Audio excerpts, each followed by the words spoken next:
and welcome to One Voice Live, where we talk about One Voice, what it is, and how it fits into the world of singing. I am your host, Zeto. So a quick note about our last show, Dealing with Damage Part 2. We wanted to say our apologies about the audio. If you listen to it, Michael Maresca sounds like he lives in a very echoey cave. We have fixed the problem, so we shouldn't be dealing with that again. And we would have taken the video down, but the content was so good. So if you can handle it, I highly suggest watching and getting all that great information before watching this episode.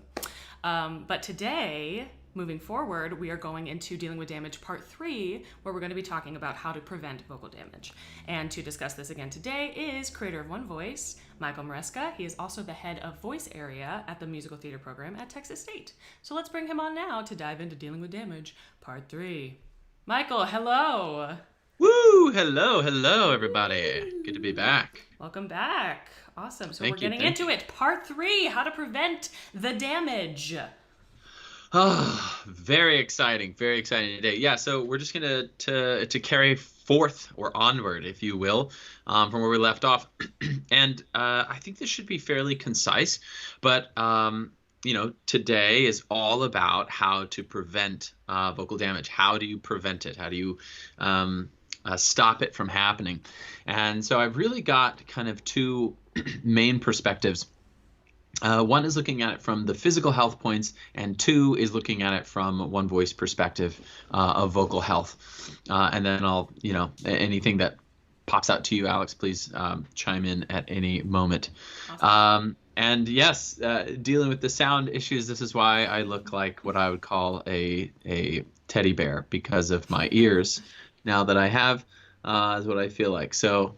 But I feel fun. It feels very fun. But I feel like very technically, yes, very like hell.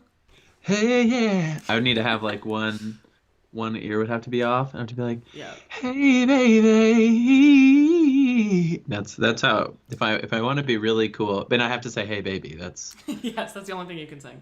Yeah. It's just some way to do some horrible thing from the past. But So here we go. Yes, are we ready, everybody? Let's do this. I'm excited. So let's talk about it. How to help prevent vocal damage. That's what we're going after today. We're going to start first with the physical health points. Yeah. So a couple things. One, you want to start by. Well, I'm going to say this. And I'll probably reiterate it again, which is a price tag. This is something I heard from someone a long time ago, and I love the idea. And it is simply the idea that everything comes with a price. And sometimes you have to weigh the trade-off of that price. Is it worth it to you to pay that price? And so I'm going to talk about that a little bit more as we talk about foods, beverages, medicines, etc. What are the trade-offs for you as a vocalist, professional vocalist, and versus eating that thing or taking that medicine, etc. So let's start with getting control of sickness and allergies. How to prevent vocal damage. One of the number one things to do is get control of the sickness and or allergies that you're dealing with. If you're someone who lives in the South, you probably deal with allergies a lot, quite frequently. In fact, there's some major allergy hotspots in the South. And if you live in one of them, you know exactly what I'm talking about, and it is not fun. Of course, spring is still here and summer is coming. For some of you, that means the pollens are just about to get rolling, but in the South, they've been rolling like wildflowers. Ha! I had to. Ha ha! That deserves my mug for that one. Yeah. Cheers. But it has really been going. So for you all, it is making sure that you are getting that under control. Any swelling that you have, any irritation, there's all kinds of things that you can do. If you're a person who, I should say there are many conventional drugs out there that you can take to get allergies under control. If you're looking for some other natural remedies and perhaps your allergies aren't as severe, but they're mildly severe, you may look at some other things. We don't endorse these or anything like that, but these are some things that I personally use. There's one that's called D-Hist, D-Hist. I use that for, it's like an antihistamine, but it is natural antihistamine, which is really cool, homeopathic. Works great for me. I also use something called bromelain, which is a pineapple extract. It is a anti-inflammatory, deals quite well with, a lot of people use it in tandem with curcumin. Curcumin is a turmeric extract. Everyone knows that's pretty popular these days, of course, is taking your turmeric vites and things like that to bring swelling down in the body. Well, bromelain is also another excellent anti-inflammatory that's natural, which is really cool. So instead of having to deal with all the weird side effects that you get from other conventional drugs, you can actually take something that's natural, which is really cool. And it is also a really great digestive thing, side note. Bromelain, but it works wonders in the respiratory tract. Does really well with sinuses, larynx, lungs, etc. It's really cool.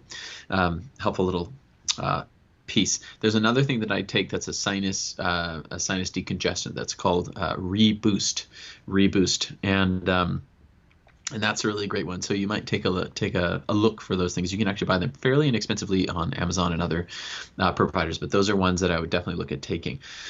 Anything that you can do that is preventative in terms of allergies, anything that's ongoing. If you are someone who really deals with allergies really bad, you may actually be taking shots and doing immunotherapy to help your body start to cope better with allergens in your area.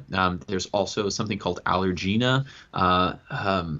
There's one other, but what they do is they actually take specific zones of the United States. And there may be a place, if you're listening to this in another country, there may be also a provider that does something like Allergina. And what they do is they actually take certain things from certain areas so that when you take that particular I'm going to call it a tincture, if you will, is what it is, but it's like a set of oils, if you will, diluted, and they're of specific plants and things like that, and they help you to start to manage those allergies much better, prepare your body for them. It's very cool. So, and they're specific per zone. So it's not like I'm going to get Allergina for the world. It's going to be Allergina for New York and Delaware and Maryland, and then it's going to be Allergina for Oklahoma and Arkansas and Texas.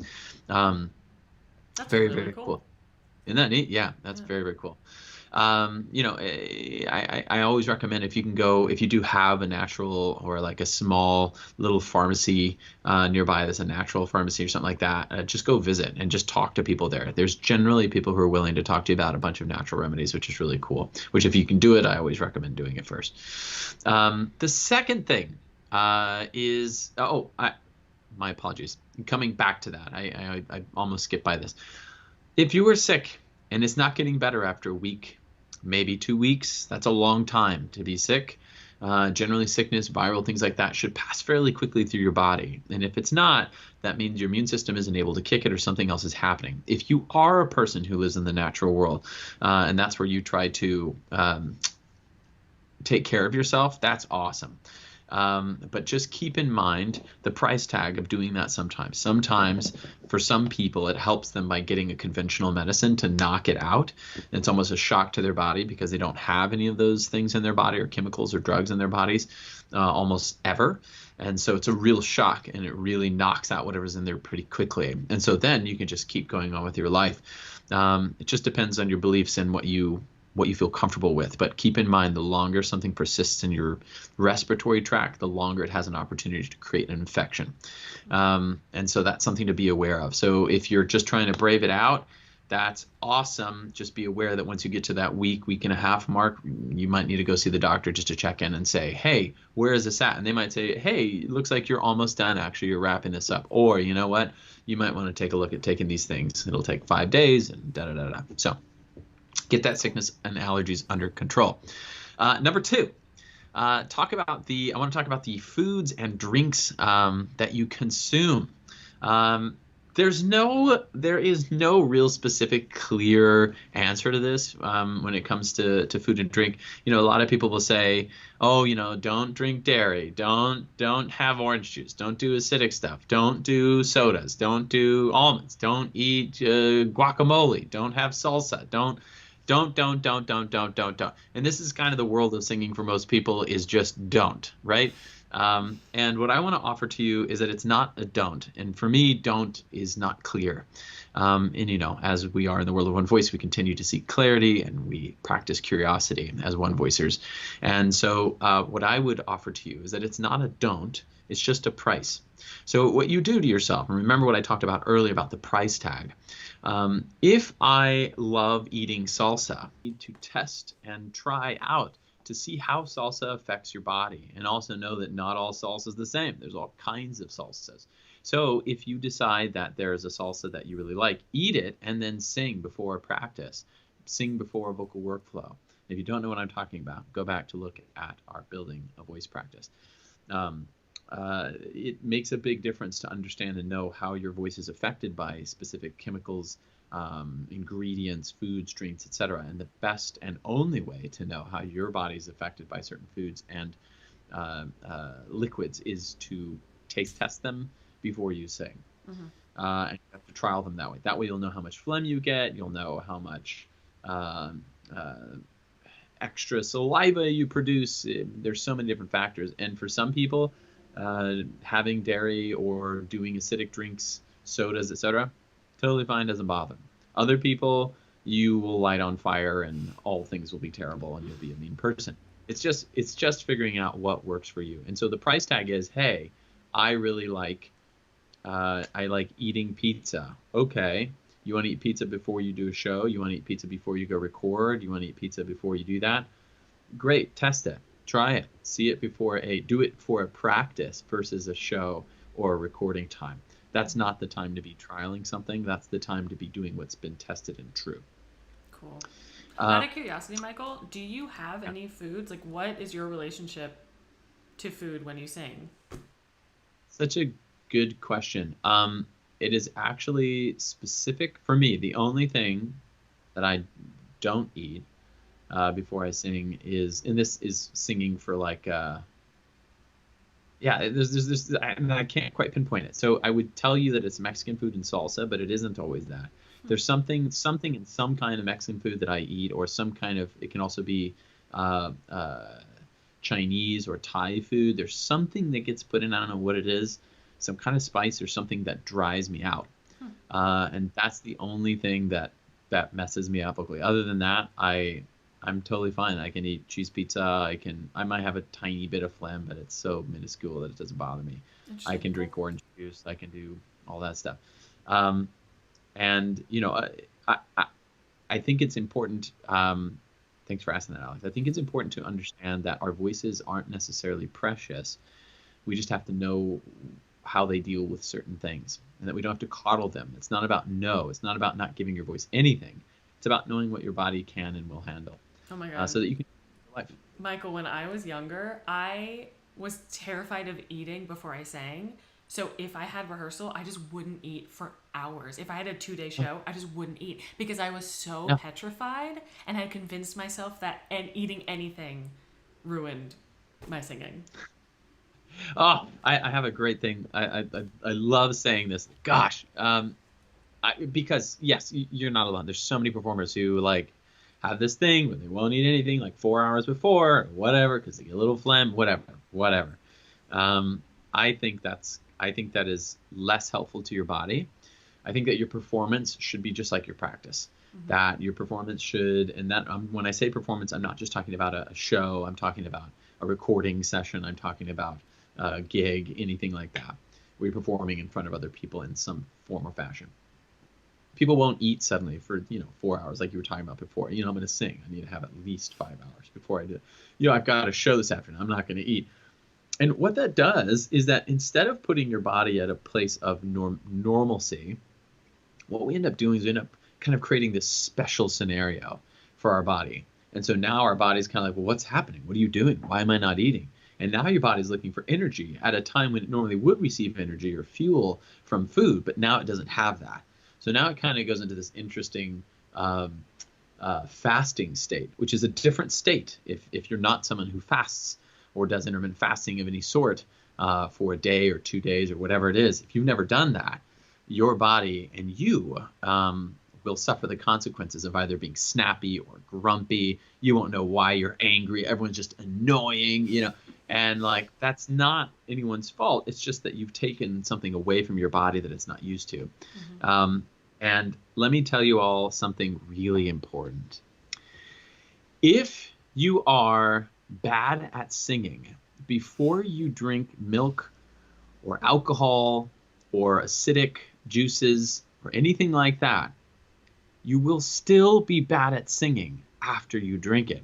And if you are a highly skilled singer or vocalist before you drink those things, you will still be a highly skilled vocalist after you consume those things.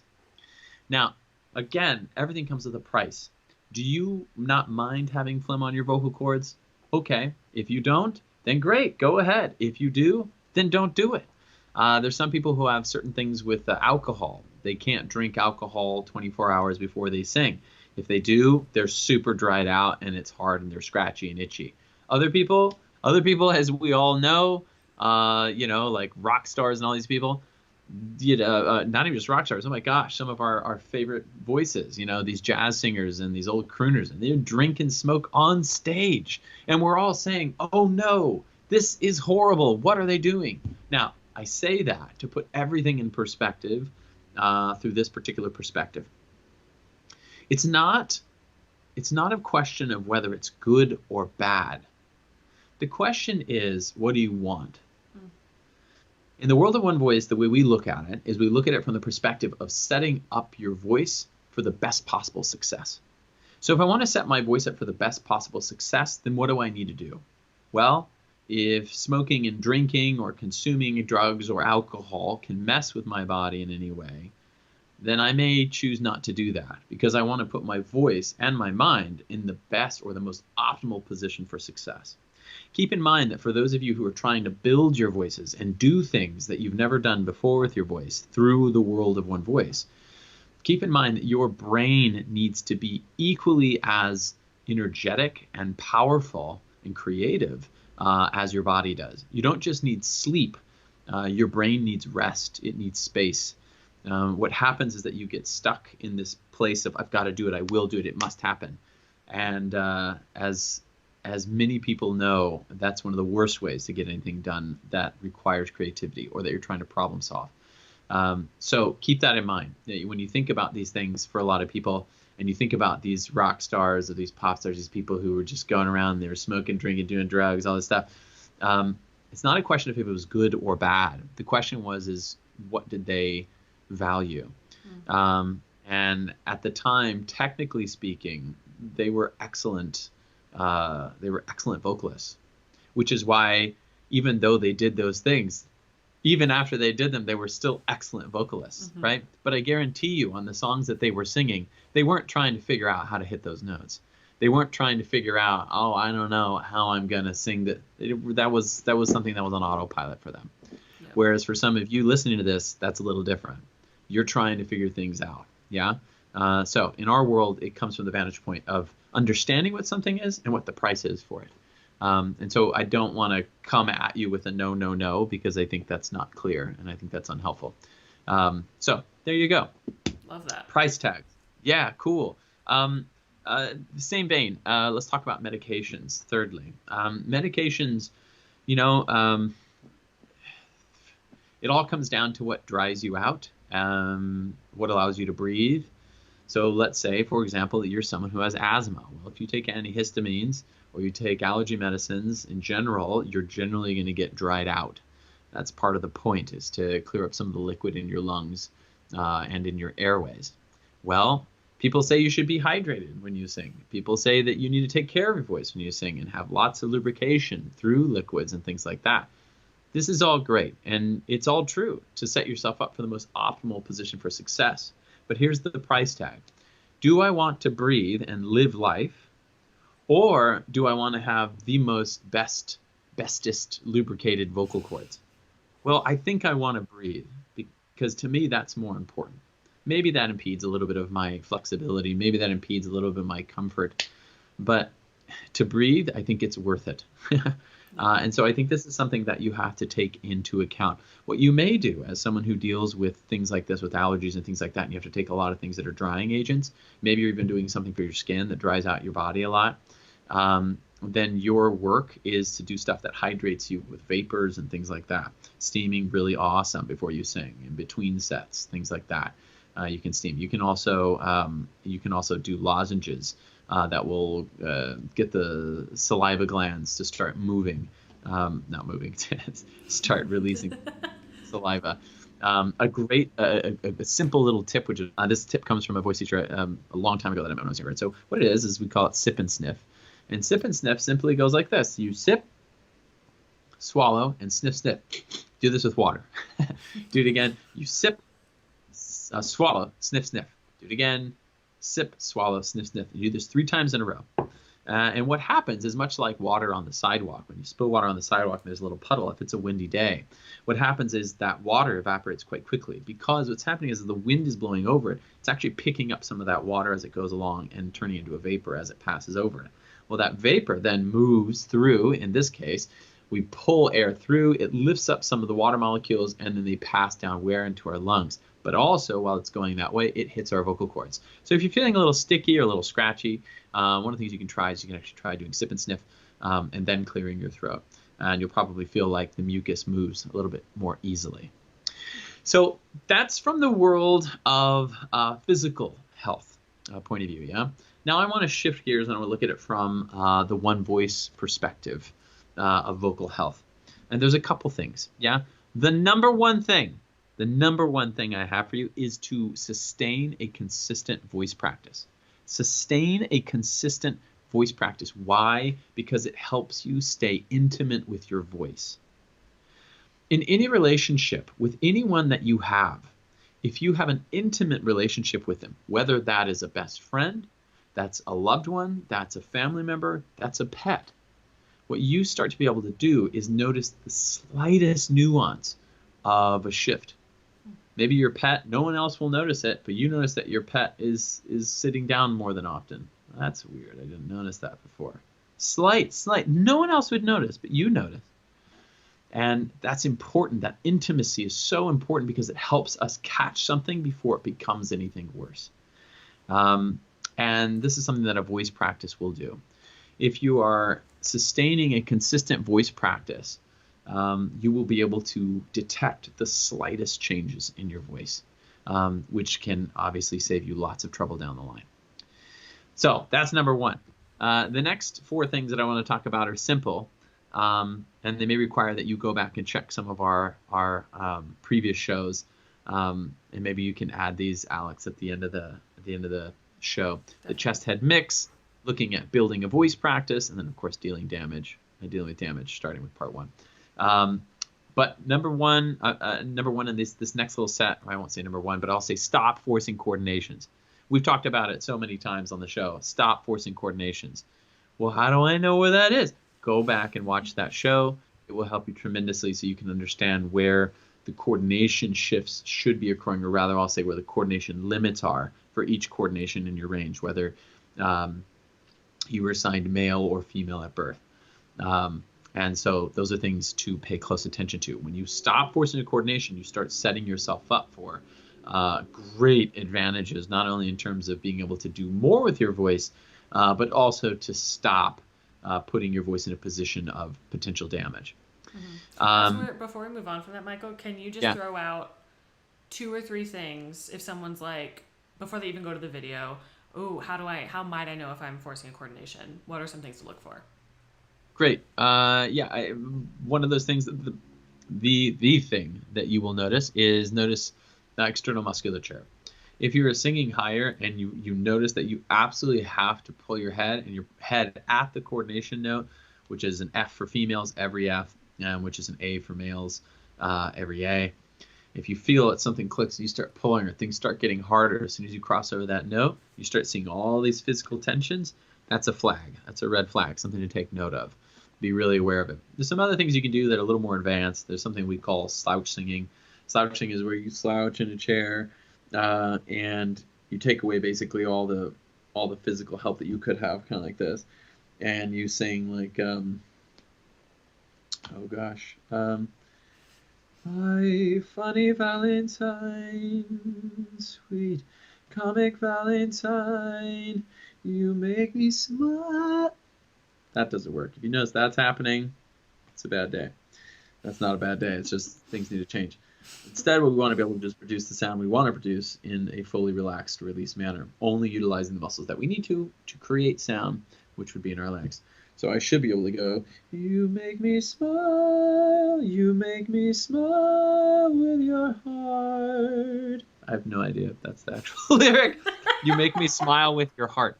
It's fine. Someone out there, you can help us out. Mm-hmm. Do you know what it is? Do you know the lyric on that? I think it's you make me smile with my heart. Maybe it is your heart. That's what I just said. No, you said your heart. With your heart. I don't want to fight, Michael. I can't believe I can't remember that right now. Of course, that's perfect in this moment. You make me smile with your heart. Anyways, the goal is to make sure that you are sustaining that freedom the whole way through. So cool. Those are some things to watch out for. Which takes me to one of my points, which be aware if you are using external musculature. Remember, when you're creating sound in the world of one voice, there's two facets to sound. There it is, the creation of sound and the shaping of sound.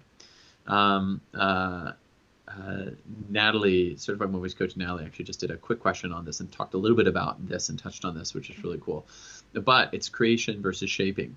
And so remember that I only need these muscles in here to create that sound. I don't need my shoulders. I don't need my right arm. I don't need my left eyebrow. I don't need any of those things to help me to create the sound. Excuse me. The next thing is to ease into volume. Ease into volume. Ease into volume. If you find that you're in a position where things are not going so well, back off in volume. If you found out that things are not going so great, dial it back. The question is, what's necessary? Not how much can I do?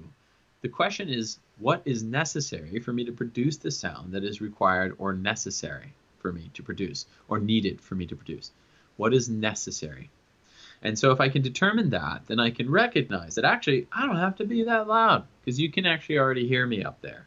Or, you know what, maybe I need to be louder. This is something I've got to figure out. Okay, I'm not ready for that level of volume. I'm going to have to ease into this and work this slowly but surely in my workflow, in my voice practice, so that I can build up to that level. But if you just jump there, you will pay the price. So be smart about that and ease into that and slowly level up, as it were. The last thing I want to talk about from the one voice perspective is something that's a little, something we don't talk about much here, just because it's something that's nuanced with that we work with our clients on, individual clients on, is working with a balanced weight. A balanced weight simply means that you are having the appropriate ratio or amount of vocal cord intensity with airflow for that particular weight that you're trying to get. Let me give you an example. So if I'm right now, I'm at a mid-weight is where I am in my speech, but now I would be at a heavyweight, and you know that because now I'm releasing far less air versus lightweight where I'm releasing a lot of air. What happens is when someone actually imbalances their weight, they actually start pushing too much air for that necessary weight to achieve that weight. And it's like forcing air through. So listen to this again. Now I'm going to go back to this weight, which is my heavyweight. Notice there's almost no air getting through. But if I push it, I force air through there a little bit more than is necessary, now you're getting a sound like this. And if I make it a little quieter, then you kind of get a sound like this. It's like, hey, what's up, right? You get that like, hey, cool dude sound. If you listen to it, it's kind of hard to tell. Am I being heavy? Am I making sound in a heavyweight, or am I in a lightweight? Well, in our world, the air is ultimately what classifies the weight. So I'm actually in a lightweight. Even though you hear that kind of resistance in my sound, what's happened is I'm actually trying to be at a heavyweight, but I've really imbalanced it. And what's happened to me is if I really want to just be in a lightweight, I don't have to have that level of vocal cord intensity either. I can just speak like this. Then you can hear the difference. This is balanced. And what you can tell is that it's a lot easier. When I make the sound, you don't hear a lot of difficulty or resistance. The same thing is true if I'm doing a heavyweight. You'll notice there doesn't seem to be a tremendous amount of struggle. But when I push too much of it, now you'll notice that it sounds like I'm really fighting. And so these are imbalances. It's when I'm forcing too much airflow for the desired weight. So that one's a bit of a nuance, but I wanted to throw that one out there because I think it's one that really kind of speaks to these main points.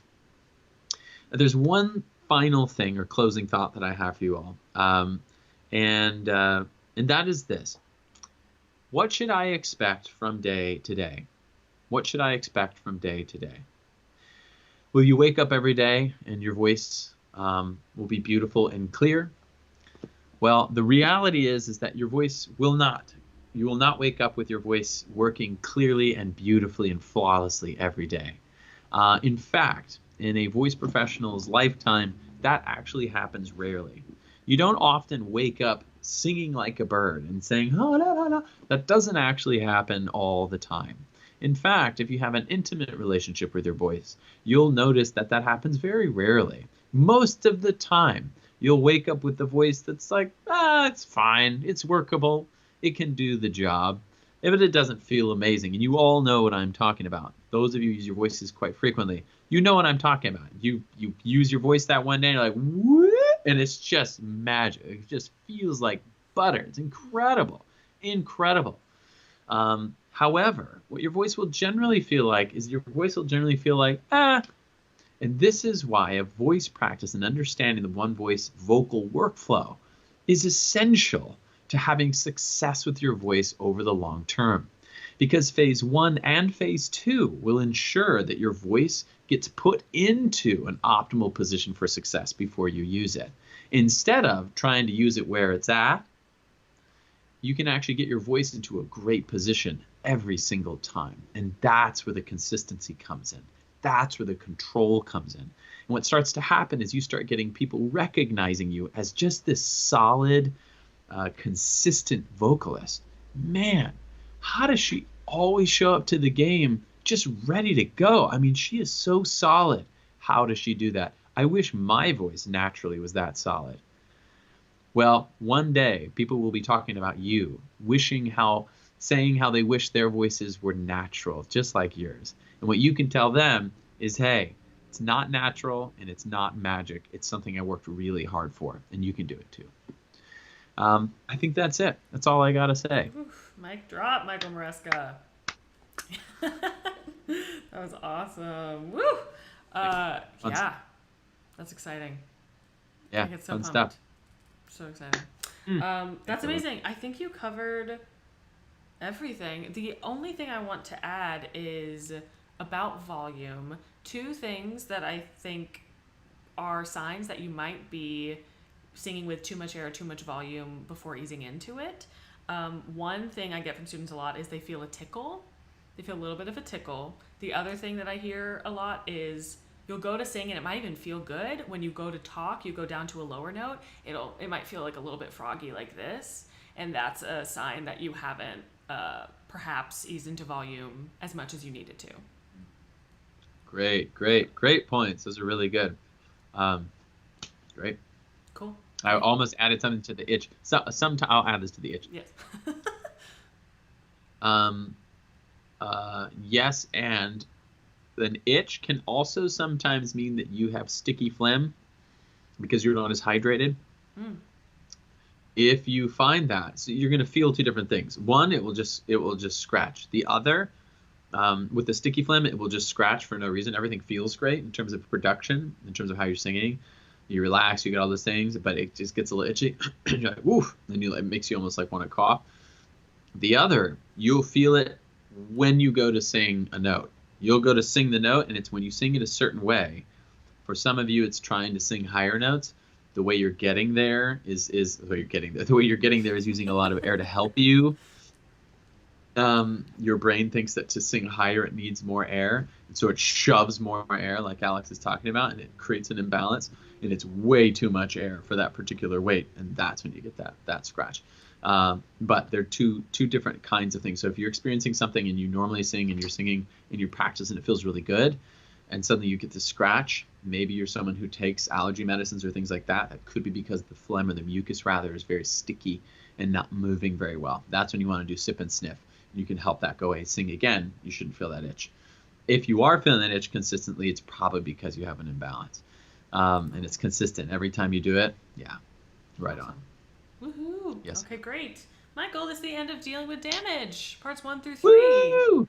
Wow. Wow. What a ride. What a What a ride. ride. What a ride we've been on. Huh. You guys, thank you so much. I also want to point out, Michael, you brought up Natalie's quick question. If you're not following us on Instagram, please follow us over there. We have some other content that's coming out at Sing One Voice on Instagram, and we don't want you to miss it. So hop on over there and check us out.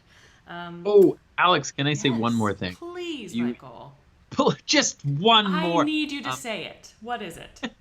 Uh, I want to speak out to all the one voicers out there. All you one voicers out there, share this with people. Share this with people. I know it's scary, but this will open their minds. This will help them see what you see. And as you know, once you see it, you can't unsee it in the world of one voice. Once you understand it, you can't not understand it because it just changes everything.